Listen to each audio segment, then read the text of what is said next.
Capítulo 22. Dany sentou-se na beira do pier. Seus pés mergulhavam na água gélida, balançando com o fluxo e refluxo das ondas. Alina não lhe contará exatamente por que partirá ou para onde estava indo, não que Dany esperasse menos. Era claro que ela não confiava nele. Mas, ainda assim, ela o salvara. Isso tinha que valer alguma coisa. Ela havia deixado uma guarda pessoal para ele, o que ele sabia ser apenas um lugar comum para babás blindadas. Dany virou a cabeça e viu os dois guardas parados atrás dele, Juna e Tura. Juna era uma mulher alta, com cabelos castanho escuros presos em uma trança que ia da frente até um rabo de cavalo.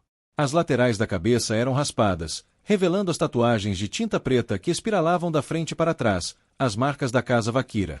Sua couraça era esmaltada com espirais ornamentadas de branco, e ela segurava uma longa valina de madeira de freixo na mão e carregava uma espada curta na cintura. Ela ostentava 3 anéis pretos no braço direito e 2 no esquerdo. Seu parceiro, Tura, era um pouco mais baixo e parecia ter visto cerca de 50 verões. Tinha cabelos loiros, peito largo e olhos que pareciam nunca piscar.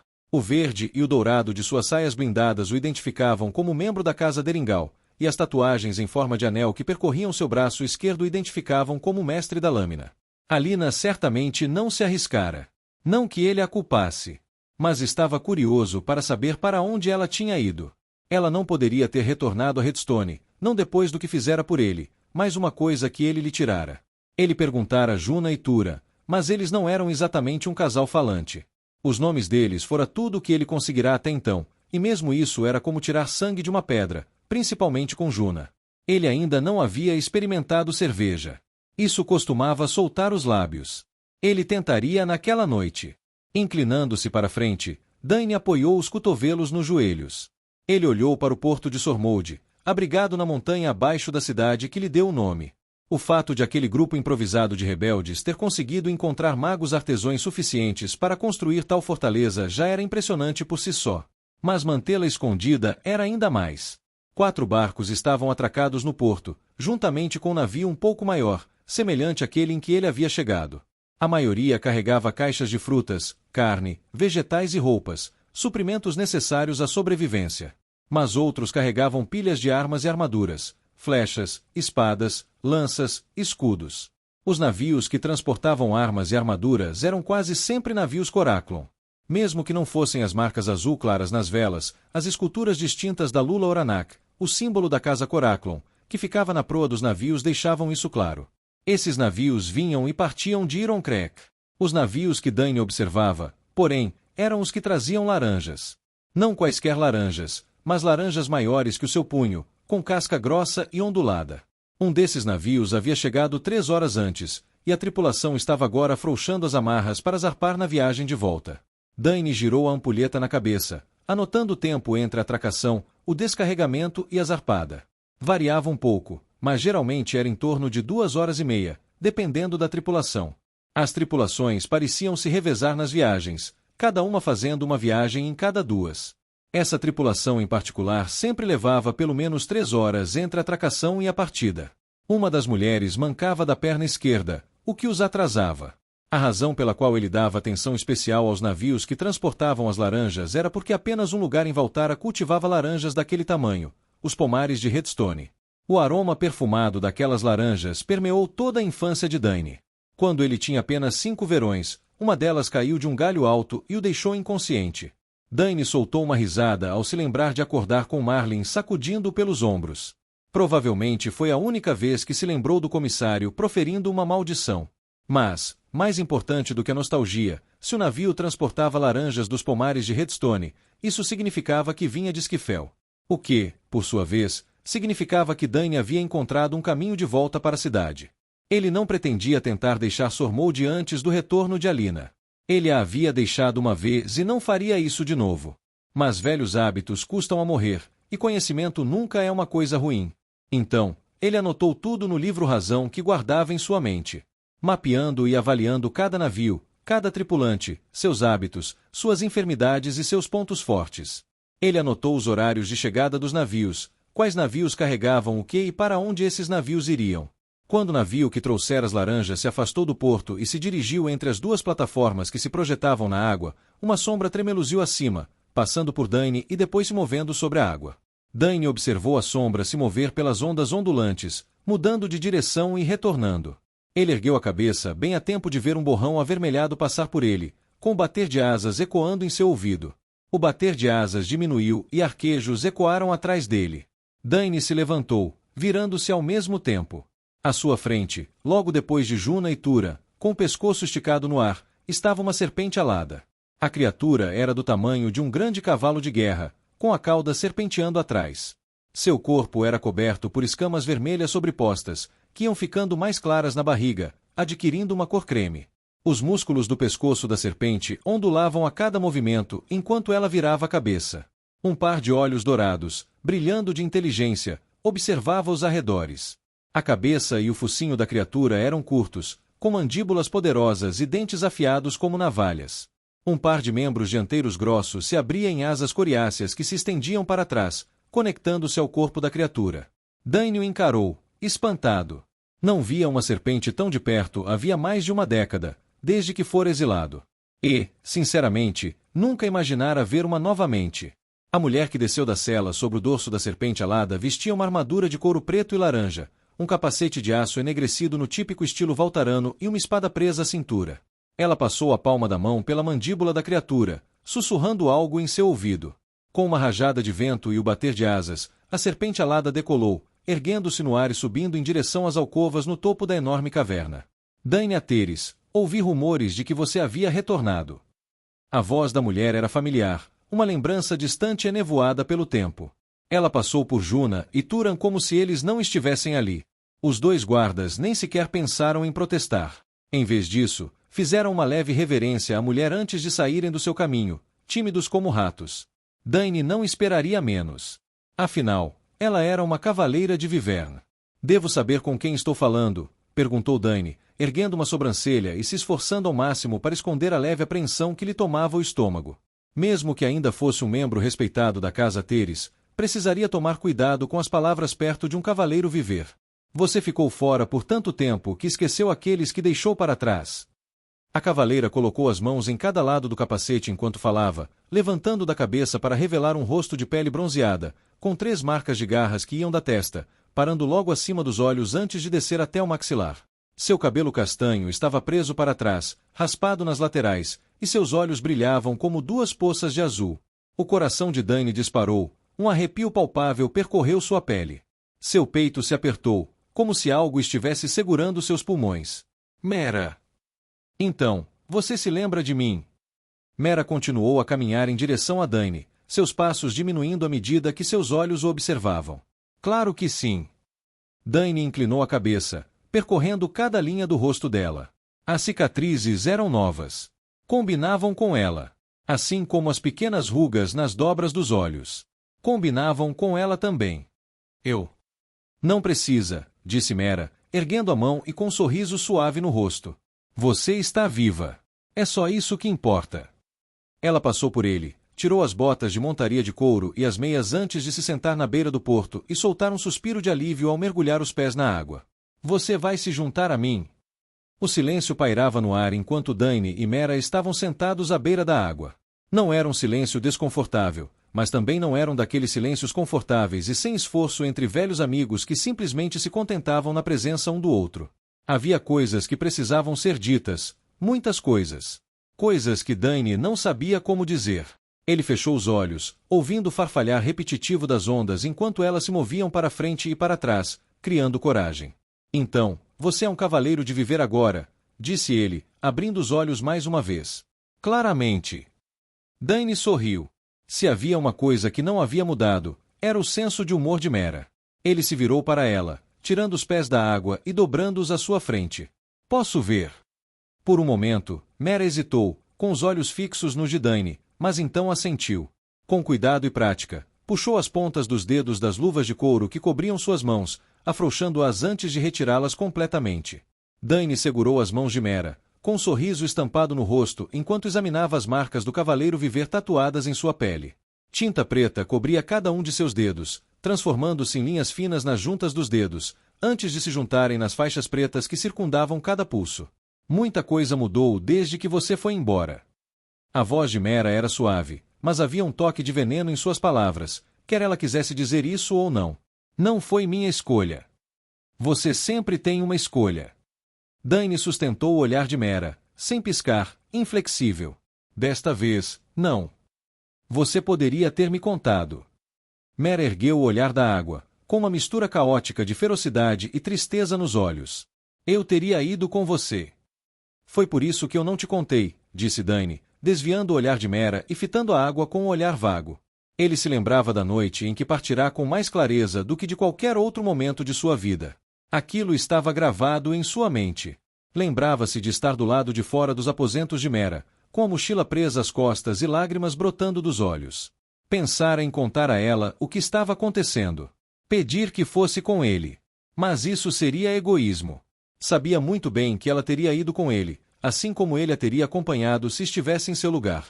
Mas não queria forçá-la a viver aquela vida. Não teria sido justo. Posso ficar com elas de volta?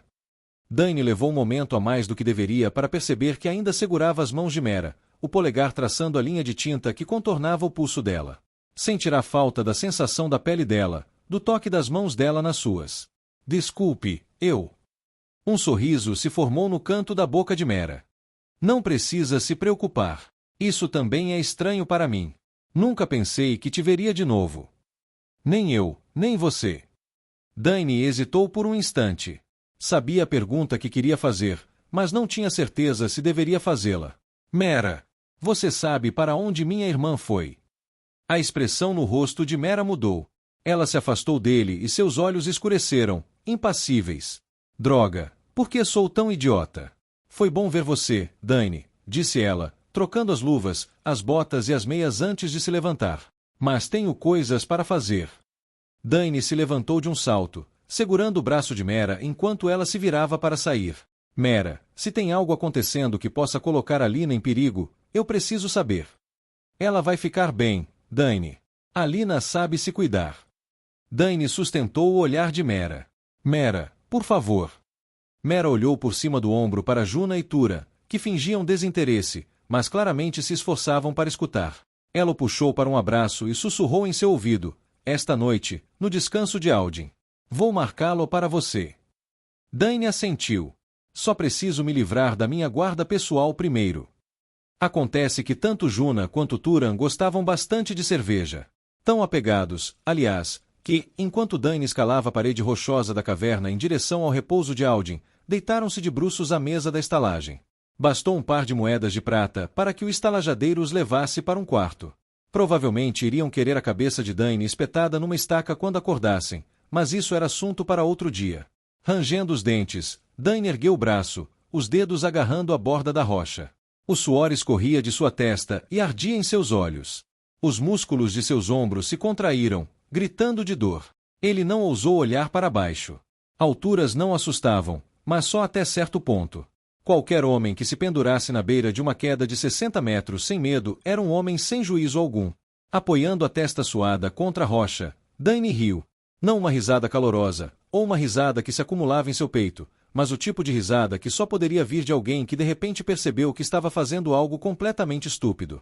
Podíamos ter ido só tomar uma bebida, Dany murmurou antes de respirar fundo e se lançar sobre a saliência até uma borda estreita na rocha. Ele inclinou a cabeça para trás, exalando, a respiração se condensando à sua frente. Ele girou os ombros, tentando relaxar os músculos que começavam a se contrair. Respirando fundo novamente, olhou para a caverna, procurando a marca de Mera. Centenas de alcovas estavam erguidas nas paredes no topo de Sormode, cada uma servindo como repouso de uma viver, seu lar. A maioria das alcovas emitia uma suave luz alaranjada de dentro, significando que os cavaleiros estavam nos repousos com sua viver. Era incrivelmente perigoso para qualquer um se esgueirar para o descanso de uma serpente alada, mesmo com permissão. Eram criaturas inteligentes, mas ferozmente territoriais. Dany supôs que fora a serpente alada de Mera, Aldin, quem lhe dera aquela cicatriz.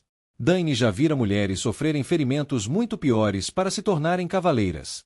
Enquanto seus olhos examinavam a face rochosa, ele notou uma pequena marca em tinta laranja, um 8 com 3 linhas no eixo central.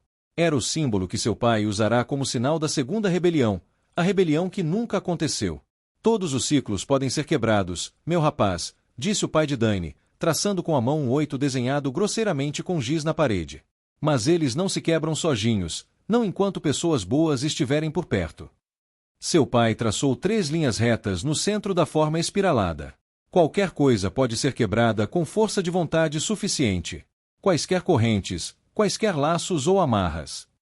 Arkin Ateres bateu no peito do filho com a palma da mão e se ajoelhou. Está vendo este coração?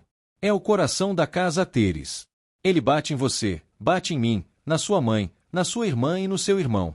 Não importa o que aconteça, proteja-os, proteja o coração da casa Ateres, e juntos, vocês quebrarão as correntes.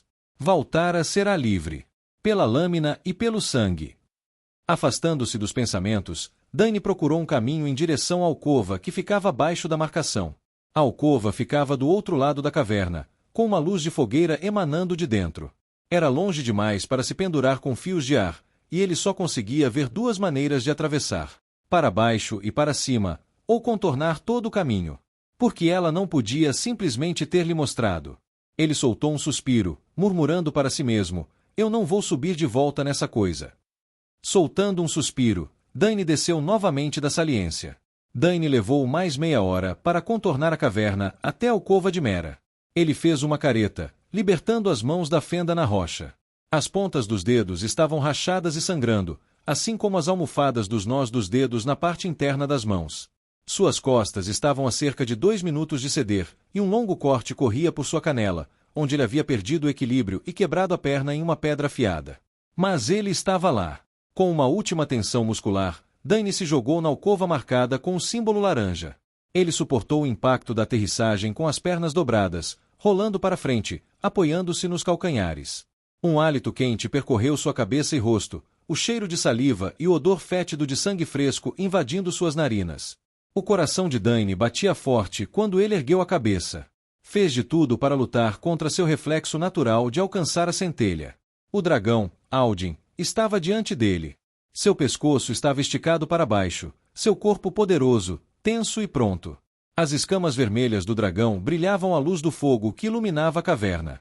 Dany não ousou tirar os olhos da criatura para ver se Mera estava sentada perto do fogo.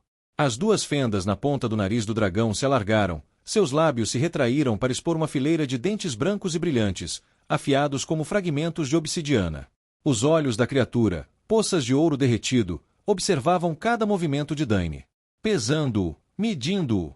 Dany não se moveu, nem 1 centímetro. Manteve o olhar fixo em Aldin, acompanhando a inclinação da cabeça da criatura. Vivern eram inteligentes, leais e seus laços eram profundos. Mas também eram predadores imensamente poderosos. E Dany precisava garantir que este não o visse como uma presa. Aldin. A voz de Mera ecoou pelo descanso, vindo de perto da fogueira. Amigo. A serpente ignorou o chamado de Mera, estreitando os olhos e aproximando o focinho do rosto de Dany.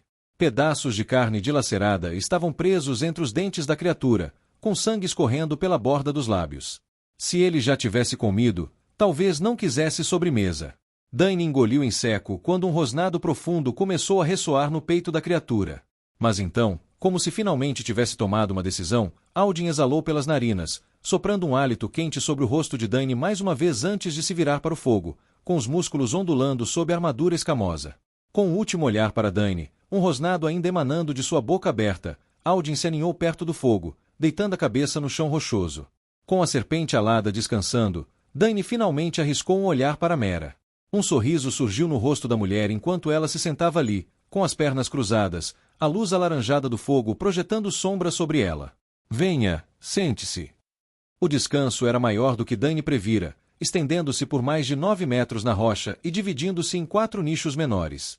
Uma pequena fogueira estava no centro, com uma panela sobre ela perfumando o ar com o aroma de madeira queimada e caldo de osso. Uma pequena mesa estava encostada na parede do lado direito.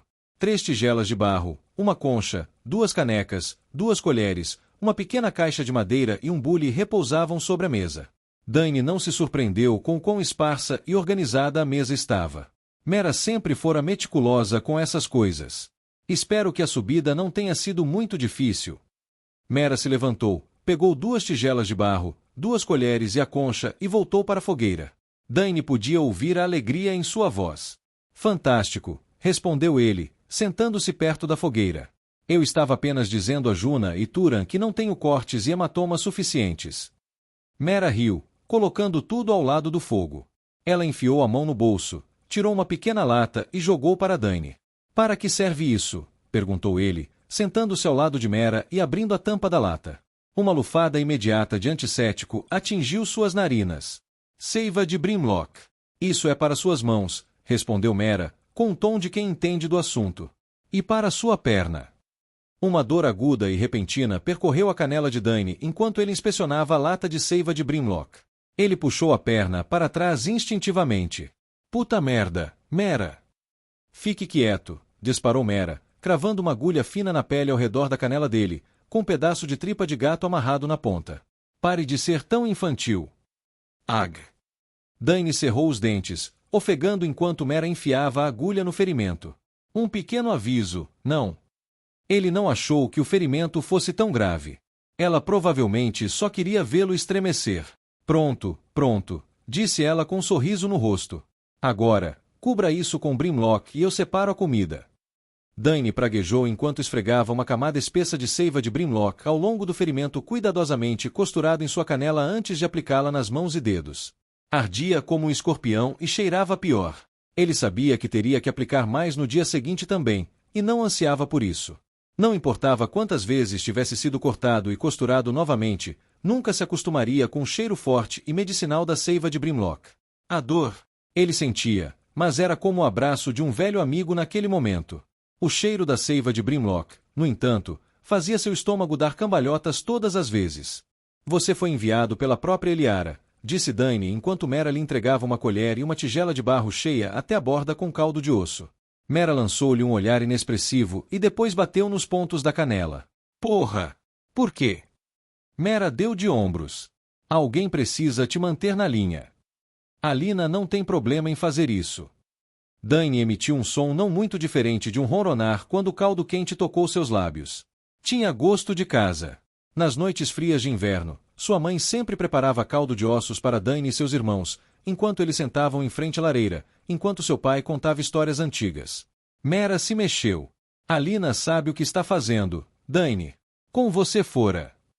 Mera parou por um instante, sem olhar para Dany.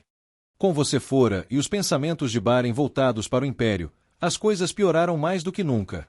Apoiamos Alina porque foi ela quem se levantou para nos liderar. Dany parou de comer. Deixou a colher na tigela, o calor do caldo aquecendo seu colo. Você está atrás da Alina? Mera deve ter visto a surpresa no rosto de Dany, pois agora ele a via no dela.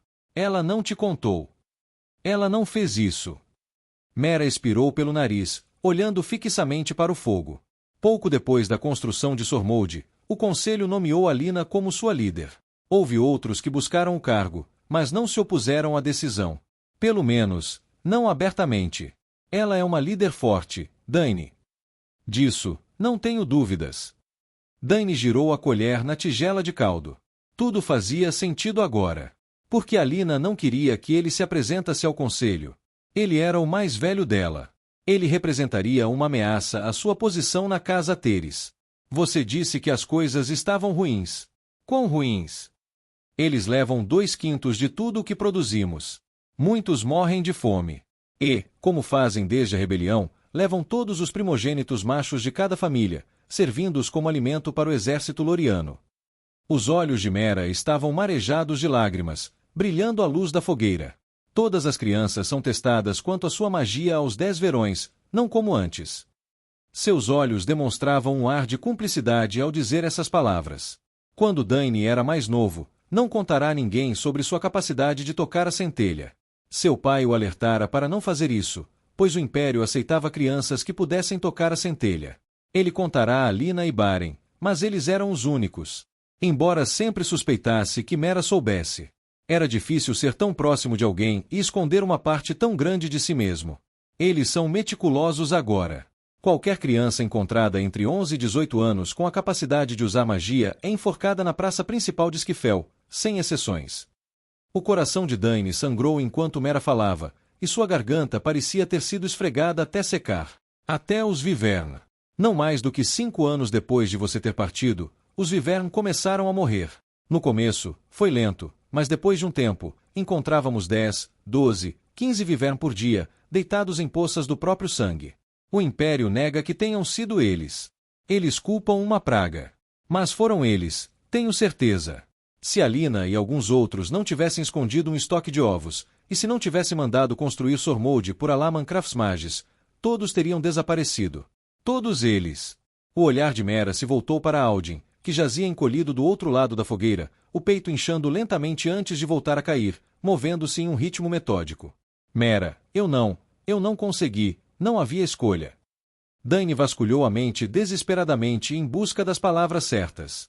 Mas não havia palavras certas. Algumas coisas não podiam ser explicadas ou resolvidas com palavras. Mera se levantou de joelhos, apoiando a parte externa da mão na bochecha de Dane. Não me importa porque você foi embora. Eu te conheço bem o suficiente para saber que havia um bom motivo. A única coisa que me importa é que você voltou. Você voltou, não é? Uma lágrima queimou no canto do olho de Dane. Não há nada além da morte que possa me levar embora novamente. Dane levou a mão ao rosto, envolvendo os dedos de Mera. Por um instante, todo o resto desapareceu e só restaram ele e Mera. Sua mente se voltou para o primeiro beijo deles, nos penhascos de Agar. Mera sempre teve o maior coração que Dane já conhecera. Era em grande parte por isso que ele a amava. Ela fora linda, ainda era, mas não era sua beleza que o atraía. A beleza se desvanecia com a idade, cedendo à abrasão incessante do tempo. Era passageira. A capacidade do coração para amar era o verdadeiro medidor da alma. Mera, eu. A mente de Dane ficou em branco ao sentir os lábios de Mera nos seus. Os dedos dela roçaram a lateral do rosto dele, estendendo-se para trás, percorrendo seus cabelos. O coração de Dane batia tão forte contra as costelas que ele achou que fosse se soltar. Ele ergueu as mãos, colocando-as em concha em cada lado do rosto de Mera. Por um breve momento, ele se afastou. Tem certeza? Cale a boca. Mera agarrou Dane e o puxou para mais perto, beijando-o. O fogo crepitava e estalava, lançando um brilho incandescente pelo descanso enquanto Dane e Mera jaziam ali, o calor beijando suas peles nuas. Dane passou o dedo pela pele macia do braço de Mera, subindo em direção ao ombro dela. Ele baixou a mão novamente, apoiando-a no quadril dela enquanto depositava um beijo suave em seu pescoço. Alina foi para Esquifel, disse Mera, com resignação na voz enquanto olhava para o fogo, suas chamas dançando na noite. Dane se apoiou no cotovelo e olhou para Mera. Mera, o que ela está fazendo em Esquifel? O que você acha que ela está fazendo, Dane? Ela vai matar o Inquisidor, forçar a mão do Império. Você queria outra rebelião. Ela está te dando uma. Baren jamais a deixaria. Uma compreensão repentina cruzou a mente de Dane. Ela também vai matar Baren. Eu preciso impedi-la, Mera. Você não pode, Dane. Ele ainda é meu irmão, Mera. Preciso tentar.